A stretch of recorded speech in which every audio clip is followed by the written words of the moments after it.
ये नहीं है बेटे, आप ले गर्लफ्रेंड को घर पे ले आते थे? हाँ हाँ बिल्कुल। यार ऐसे अब्बा सबको क्यों नहीं मिलते हैं? हमने क्या गुनाह किया? क्या बचपन रहा ना आप लोगों का? ब्लेस्ड। सही परांठ में कहते हैं Shabana chose their parents very well. अब मैं कैमरे के पीछे इसलिए आया क्योंकि मैं बहुत बेवकूफ एक्टर था, बहुत कोशिश की थी। शबाना ने बात की थी अमजद खान से, अरे वाह, कि भाई ये जो मोनोलॉग है ये टेस्ट देंगे तो ये प्लीज उनको सिखाएगा। मेरे ख्याल से वहां से अमजद खान बेचारे बीमार पड़ गए।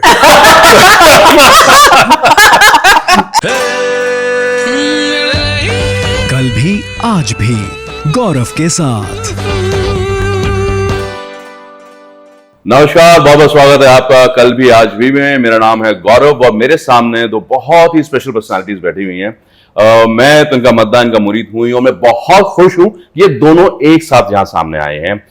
अजीम शायर कैफी साहब, कैफी आजमी साहब, और बड़ी जबरदस्त अभिनेत्री शौकत कैफी के बच्चे जाने माने अभिनेत्री शबाना आजमी जी यहाँ पर हैं, जाने माने सिनेमेटोग्राफर बाबा आजमी साहब यहाँ पर हैं। मैं सही बता रहा हूँ, मुझे बहुत खुशी है, शुक्रिया। आप दोनों साथ आए हैं और आज हम कैफी साहब के बारे में बात करेंगे। और शुरुआती करते हैं इस बात से कि जो हम देख रहे हैं ये पोस्ट कार्ड जो इंडियन पोस्टल डिपार्टमेंट ने रिलीज किया है, ये कैफी साहब की 24th डेथ एनिवर्सरी पे किया है, and that 10th of May if I am not wrong. ये आइडिया किस तरह से आया और ऐसी क्या बात है कैफी साहब में जो आज भी इनकी रेलेवेंस जो है वो बनी हुई है? लोग इनके गानों पर, इनकी शायरी पर आज भी फिदा होते हैं। पहले रिएक्शंस आप दोनों।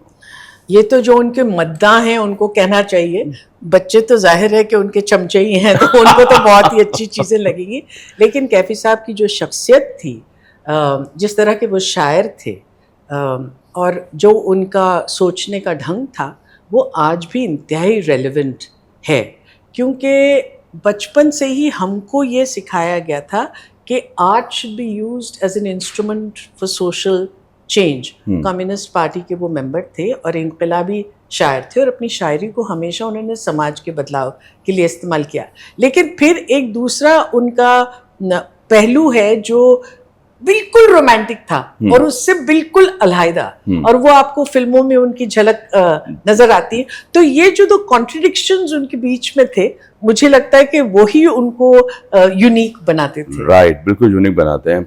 और बाबा सर, आप तो ज्यादातर कैमरे के पीछे ही जी, सिनेमेटोग्राफी, और बहुत खुशी हो रही है कि मिस्टर इंडिया जिसपे हम इतने खुश होते थे वो फिल्म आपने शूट की जी, है ना। और वो 7 दिन if I am not wrong, जहाँ से अनिल कपूर साहब का करियर परवाज चढ़ा। ये मजबूरन आप कैमरे के पीछे आ गए या फिर वो जो प्रेशर था आपके इर्द गिर्द कि वालदा आपकी अभिनेत्री, बहन आपकी अभिनेत्री, बीवी भी आपकी अभिनेत्री, अब बेटी भी अभिनेत्री, आपकी सासू माँ भी अदाकारा, क्या वो प्रेशर था कि यार अब मैं इतनी सारी तो एक्ट्रेसेस हैं घर में, तो मैं कैमरे के सामने आके क्या करूंगा, मैं लिहाजा मैं कैमरे के पीछे चला जाता? नहीं, ऐसा नहीं था। एक वक्त था कि चूंकि मैं पढ़ा लिखा इंसान नहीं, मेरे अब्बा ने जान लड़ा दी ये कोशिश में कि मेरा बेटा पढ़ ले, पर मैं थोड़ा डफर टाइप का रहा हूं। आप बेटे रहे, डफर नहीं, रिबेल रहे, जैसे बेटे होते हैं वो सब पूरी दुनिया की बात मान सकते हैं, बाप की बात नहीं। तो बहरहाल एक वक्त ऐसा आया कि finally he also kind of give up and accepted जो भी मेरा तरीका था। ही सेड, बेटा एक ही चीज याद रखो कि जो भी काम आप करो, हर काम की इज्जत है, बट कोशिश ये करो कि उस काम में यू शुड बी नंबर 1, अव्वल नंबर रहना चाहिए आपका पोजीशन। तो अब वो थी बात, मतलब व्हेन आई वाज 18, 19 और समथिंग लाइक दैट। तो उस वक्त तो सुन ली, लेकिन कहीं ना कहीं वो ऐसे माइंड में रह गई। हाँ, रह गई बात। अब मैं कैमरे के पीछे इसलिए आया क्योंकि मैं बहुत बहुत बेवकूफ एक्टर था, बहुत कोशिश की थी FTII में उन्होंने वहां भी कोशिश की। अच्छा, कुछ नहीं तो चलो फिल्म में तो आए, सीखे कुछ। हमारी फिल्म इंडस्ट्री की एक बहुत अच्छी बात है कि जब आप हर जगह फेल हो जाते हैं ना, पढ़ाई में, इसमें उसमें, तो लोग सोचते हैं यार मैं तो उनको जानता हूँ, इनको जानता हूँ, फिल्म इंडस्ट्री में लगा था, वहां कहीं ना कहीं ये सेटल हो जाएगा। तो अब्बा ने बहुत कोशिश की कि FTI में, तो वहां ऑडिशन तक पहुंचा मैं, ठीक है ना। और माफ करना, मुझे ट्रेन किसने किया था, शबाना ने बात की थी अमजद खान से अरे वाह, कि भाई ये जो मोनोलॉग है ये टेस्ट देंगे तो ये प्लीज उनको सिखाएगा। मेरे ख्याल से वहां से अमजद खान बेचारे बीमार पड़ गए। तो बहुत कोशिश की उन्होंने, फिर बोले यार ये अब शबाना ने कहा है तो किसी तरह इसको डफर को सिखाना था। 12 में डायलॉग्स तो याद कर रहे। अब मैं गया ऑडिशन पे, ठीक है ना, फिल्म डिवीजन में ऑडिशन था। राइट। अब मैं परफॉर्म कर रहा हूँ, कुछ ख्वाजा अहमद अब्बास का कुछ था, मैं कौन हूँ ऐसा कुछ। अब मैं कौन हूँ, मैं ऐसे ऐसे नर्वस रह गया। तो रोशन तनेजा साहब ने बोला कि यार इसको माफ कर दो भैया। बहरहाल वहां भी चैप्टर क्लोज हो गया।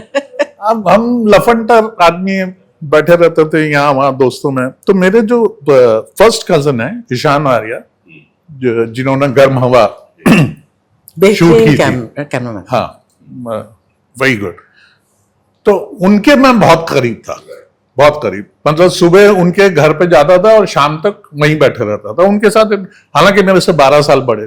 राइट। तो एक दिन उनको एक फिल्म मिली, तेलुगु फिल्म, बापू साहब डायरेक्टर थे उसके। तो ईशान ने मुझसे कहा कि बाबा क्या कर रहे हो आजकल। मैंने कुछ नहीं ईशान। तो बोले तुम एक काम करो, तुम मेरे साथ चलो, हैदराबाद में शूटिंग है, हैदराबाद में मेरे कजिन सारे पूरी फैमिली वहां, राइट। आपकी वालदा हैदराबाद जी, जिनके मैं बहुत करीब था, माय कजिन्स।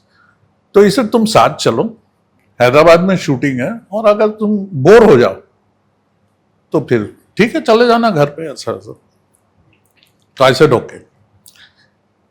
तो वहां जब मैं गया as a intern camera department में, तो वो धीरे धीरे धीरे, वो ईशान का तरीका था to get me interested, to get me hooked, because I told him मुझे तो कुछ आता नहीं है। तो इसे भाई शुरू तो करो, सब आ जाएगा। Then I got hooked into cinematography, और वहां से मुझे ऐसा लगा कि नहीं यार ये डिपार्टमेंट है जो मुझे करना चाहिए। तो मैं, बापू साहब और ईशान की जब बातें होती थी, लंच ब्रेक होती, उस जमाने में वैनिटी वैन ये सारी चीजें, तो साथ ही बैठ के, तो मैं उनके बीच में ही बैठा रहता था, सिर्फ बातें सुनते रहता था उनके। यहां जाके मुझे वो बात समझ में आई जो अब्बा ने कही थी कि भाई जो भी काम करो कोशिश करना कि उसमें यू शुड बी नंबर 1। और वहां से मेरी जर्नी शुरू हुई। तो वो ईशान की ट्रेनिंग और बापू साहब की ट्रेनिंग, उनकी सेंसिबिलिटी, फिल्म स्टोरी, नैरेटिव, वो सारी चीजें वहां से आई। और जब धीरे धीरे आप मकबूल फिल्म सिनेमेटोग्राफर बनते गए, तो कैफी साहब ने चैन की सांस ली थी, या फिर वो बहुत गर्व महसूस करते थे आप पे कि यार मेरा बेटा देखो इस one of the finest cinematographer बनकर आया है फिल्म इंडस्ट्री में, जबकि कोई प्रॉपर ट्रेनिंग नहीं गया, कोई सर्टिफिकेट लेने नहीं गया था। जी। क्या उनका रिएक्शन? मुझे बहुत अच्छी तरह याद है कि मेरा कोई इंटरव्यू आया था स्क्रीन में या कहीं, तो मैं जब मिजवा गया था पहली बार, तो उनकी जो राइटिंग टेबल थी उसके ऊपर वो चिपका हुआ था वो न्यूज़पेपर क्लिपिंग, जिसमें मेरा वो इंटरव्यू आर्टिकल आया था। बिकॉज अब्बा वाज नॉट वेरी एक्सप्रेसिव और समथिंग, ऐसे हम लोग बाप बेटे में कभी कॉन्वर्सेशंस नहीं होती ना, तो वैसा कुछ चक्कर था। तो वहां मैंने देखा कि कितनी उनको खुशी है इस बात की, मेरे achievement, and that kind of मुझ में और एनर्जी डाली और ज्यादा कि अच्छा काम करना है यार, ऐसा।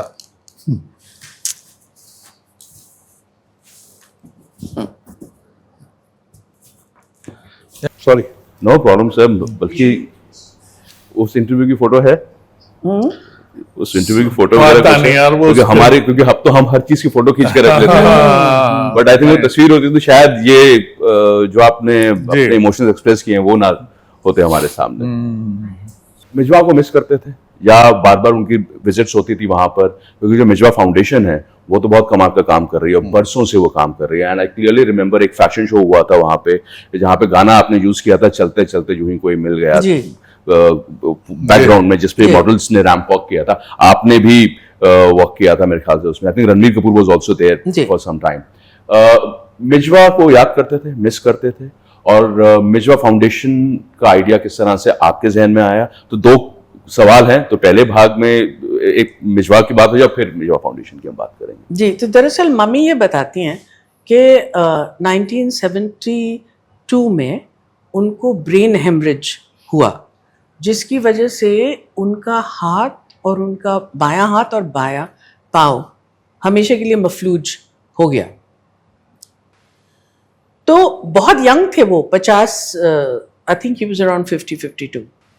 मम्मी का ये कहना है कि जब ये हादसा उनके साथ हुआ तो वो जाहिर है कि डिप्रेशन से भी गुजरे, मायूसी से गुजरे।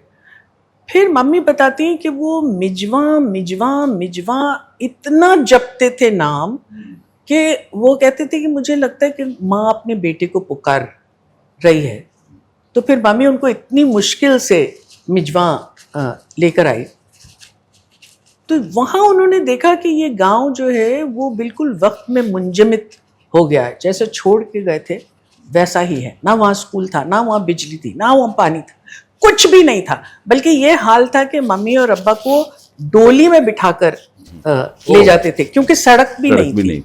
और फिर एक सेकंड में मिजवा का मैं एक बात क्लियर कर दूं, ये is the birth place of Kaifi Azmi साहब। एक छोटा सा गांव है आजमगढ़ में, छोटा सा गांव है, इसलिए हमारा नाम आजमगढ़ है, इसलिए आप लोग आजमी कहलाते हैं। जी, सॉरी मैंने आपको इंटरप्ट किया, क्योंकि मुझे लगा सिर्फ मैं ये क्लैरिटी। बिल्कुल बिल्कुल बिल्कुल। हाँ, तो वो डोली में लेके जाना पड़ा था। तो इस तरह का माहौल था। तो उन्होंने ये तय पाया कि अब मैं अपनी बाकी की जिंदगी में मिजवा को एक मॉडल विलेज बनाकर रखूंगा। देखिए, जब वो वापस मिजवा गए थे तो मिजवा एक इतना गुमशुदा गांव था कि उसके पास एक पिन कोड भी नहीं था। It didn't exist on the map of India. तो उन्होंने कायम किया मिजवा वेलफेयर सोसाइटी, जो मिजवा फाउंडेशन है, इस सोच के साथ कि देखिए, अगर हिंदुस्तान को सही मानों में तरक्की करनी है तो हमको अपने गांव की तरफ देखना पड़ेगा, जहाँ के 70% आबादी रहती है। और वहाँ हमको लड़कियों को और औरतों को केंद्र बिंदु बनाकर, उनको फोकस बनाकर, उनके एम्पावरमेंट का काम करना चाहिए। तभी सही मानों में ये प्रगति हो सकती है। और इसी सोच से उन्होंने पहले एक स्कूल बनाया, फिर उसके बाद इंटर कॉलेज, फिर एक कंप्यूटर सेंटर, और फिर सिलाई कढ़ाई का एक सेंटर। और इतने साल पहले उन्होंने सोचा कि लड़कियों को स्पोर्ट्स में ज़रूर दिलचस्पी लेना चाहिए, क्योंकि इनसे उनका सशक्तिकरण होगा। उस जमाने में कोई भी नहीं सोच सकता था कि इतनी दूर अंदेशी उनकी कि वो समझें कि स्पोर्ट्स को भी। तो आज आप सोचिए कि मिजवा ना सिर्फ हिंदुस्तान में जाना जाता है, लेकिन पूरी दुनिया में वो जाना जाता है एज अ मॉडल विलेज। तो ये तो सब उन्हीं की कोशिश थी, उन्हीं की सोच थी। और वो कितनी मेहनत करते थे इसके लिए, कितनी मेहनत करते थे। और उनमें एक बहुत ही कुव्वत बर्दाश्त थी कि कुछ भी उनके सामने, कुछ भी अड़चन आई तो जिस कान से वो सुनते थे उसी कान से उसको निकाल देते थे। उनको अपने दिल में किसी से शिकायत नहीं करते थे, जो अपना काम है बस वो काम करते जाओ। और आपने कहा कि मिजवा को तो पिन कोड भी नहीं, और देखिए 24वीं डेथ एनिवर्सरी पे हमारा पोस्ट कार्ड है, जिसको कैफी साहब के लिए डेडिकेट किया गया है। और मगर ये जो स्पेशल कवर है वो यहाँ पोस्टल डिपार्टमेंट ने किया है, लेकिन उनके गुजरने के बाद यूपी में पहले जो है फर्स्ट डे कवर उनका छप चुका है। और एक्चुअली उनकी याद में बहुत सारे इंस्टीट्यूशंस बने हैं। लखनऊ में एक कैफी आजमी अकेडमी है जो प्रोग्रेसिव थॉट के लिए वो बनी हुई है। और इप्टा का अभी फेस्टिवल हो रहा है जो शौकत और कैफी दोनों के नाम पर वो है, अभी होने वाला है 20 तारीख से, कल से। तो उन्होंने जिस तरह का काम किया है वो काम न सिर्फ अपने फिल्म के गानों की वजह से, न सिर्फ अपनी शायरी की, लेकिन इसलिए कि वो एक ऐसा शायर था कि जिसकी कहनी और करनी में कोई फर्क नहीं था। फर्क नहीं था। जब वो मजदूरों के लिए बात करता था, जब वो औरतों के लिए बात करता था, जब बेघर लोगों के, जब फिरका परस्ती के खिलाफ बात करता, तो अपनी जिंदगी में Right. उन सब चीजों को उन्होंने उसके खिलाफ आवाज उठाई और करते रहे। आपकी एक फिल्म आई थी अर्थ, जी इसके गाने कैफी साहब ने लिखे, बड़ी मकबूल हुई फिल्म। जी जी और आज भी जब हम बात करते हैं तो वो टॉप ऑफ द माइंड में वो परफॉर्मेंस आती है। कैफी साहब, आपकी और स्मिता जी की जो एक राइवलरी रही है, जिसको आपने अभी नल एंड वर्ड कर ही दिया है, पिछले कई वर्षों में हम प्रतीक की फोटोग्राफ्स देखते हैं आपके साथ और बहुत अच्छा लगता है, सारी चीजें रहती हैं। पर आपकी performance, I think you got an award for that. Smita ji को मुझे नहीं लगता कोई अवार्ड मिला था, पर वो किस तरह से इस राइवलरी को देखते थे या इन दो कैरेक्टर्स को देखते थे, खासतौर पे फिल्म अर्थ की अगर मैं बात करूं, जिनमें गाने भी सारे आप ही के पास थे। उनका कैफी साहब राइवलरी किसी तरह की छोटेपन से उनका कुछ लेना देना नहीं था। और जो अच्छी बात यह है कि स्मिता और मैं राइवल जरूर थे, लेकिन स्मिता का रिश्ता जो बाबा के साथ था, बाबा का रिश्ता जो स्मिता के साथ था, स्मिता का रिश्ता जो मेरी माँ के साथ था, मेरा रिश्ता जो स्मिता के पेरेंट्स के साथ था, उसमें उसकी जरा झलक भी नहीं आती थी। और मुझे यही बात बहुत अच्छी लगती थी। स्मिता की एक बात मैं कभी नहीं भूलूंगी कि बाजार फिल्म थी जिसमें स्मिता और फारूक शेख और सुप्रिया पाठक थे, सागर सरहदी। तो हम सब लोग रॉक कासल करके एक बहुत छोटा सा होटल होता था बंजारा हिल्स पर हैदराबाद में, जहां हम लोग ठहरते थे। तो जाहिर है कि स्मिता को सबसे बड़ा कमरा मिला।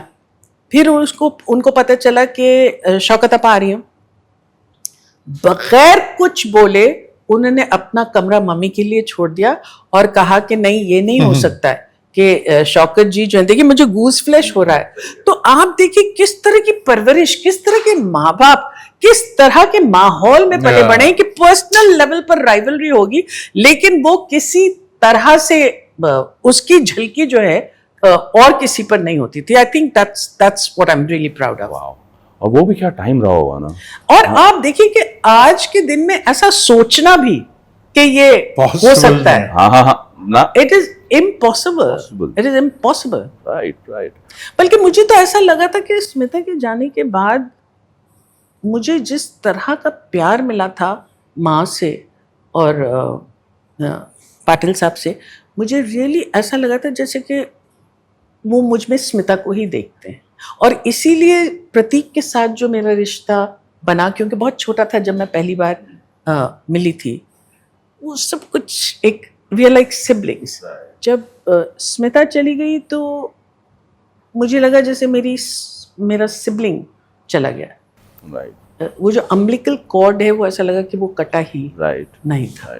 मैं सोच के नहीं आया था, बड़ी बात एकदम सामने आई जब कैफी साहब के गाने हम के वो बात कर रहे थे। कैफी साहब की शख्सियत से जुड़ी कुछ और बातें मैं करना चाहूंगा।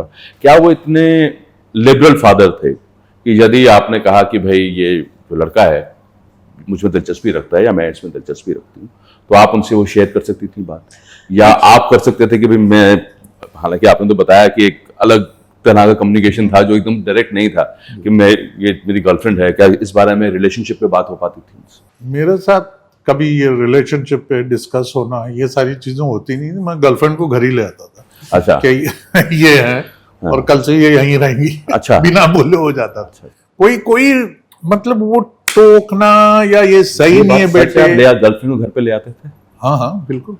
यार ऐसे अब्बा सबको क्यों नहीं मिलते हैं? हमने क्या गुनाह किया? मैं जो हूँ, जब स्कूल से आती थी तो फौरन अपनी बेल्ट निकाल देती थी, यूनिफॉर्म में बेल्ट और बैज निकाल देना, क्योंकि नहीं तो पहचान है कि वो क्वीन मैरी स्कूल की है। और उसके बाद मेरे जो दोस्त थे वो ज्यादातर लड़के थे। एक शमीम थी मेरी पड़ोसन, वो कभी आती थी कभी नहीं आती थी। छोड़ते ही हम लोग सब लोग बीच पे चले जाते। कभी अब्बा ने या मम्मी ने नहीं ये बोला कि ये क्या कि हमेशा तुम लड़कों के साथ ही घूमती हो। इस तरह की कोई पाबंदी नहीं। मुझे ऐसा लगता है कि जब आप पाबंदी नहीं डालते हैं ना, और बहुत कम चीजों को ना बोलते हैं, तो फिर जब आप ना बोलते हैं तो बच्चा उसको बहुत संजीदगी से लेता है। अगर आप हर चीज में बोले नहीं नहीं नहीं नहीं, तो उसकी कोई अहमियत नहीं होती। लेकिन अगर कभी कभार आप बोल रहे कि बेटे ये मत करो, तो वो हो ही नहीं सकता, क्योंकि आपको दोनों पेरेंट्स से इतना अनकंडीशनल सपोर्ट मिला है कि बावजूद इसके कि हमारे पास पैसे नहीं थे, 9 साल की उम्र तक बहुत दिक्कतों में हम लोग रहे। कई बार ऐसा भी होता था कि हमारे घर पे इतने बड़े बड़े शायर घर के मेहमान होते थे, और मैंने जैसे कि कहा जोश मलिहाबादी, फिराक गोरखपुरी, फैज अहमद फैज, ये सब लोग हमारे घर पे रहते थे, और उसमें से उनका कड़ा वो निकाल के रखती थी। लेकिन और आपका कमरा भी आपको कमरा भी देना पड़ता था आप दोनों को कि भाई आप आ गए हैं सभी मेहमान रहने के लिए, तो अब आप लोग बाहर रह रहे हैं और उनको वो रूम मिल रहा है जाति कुटीर में। सही सही सही। क्या बचपन रहा ना आप अरे लोगों का। बाप रे, We are blessed. सही फरहान पे कहते हैं कि बाबा Shabana chose their parents very well. Right, absolutely right. Radio City. Radio City. Radio City. Radio city, रग रग में दौड़े सिटी।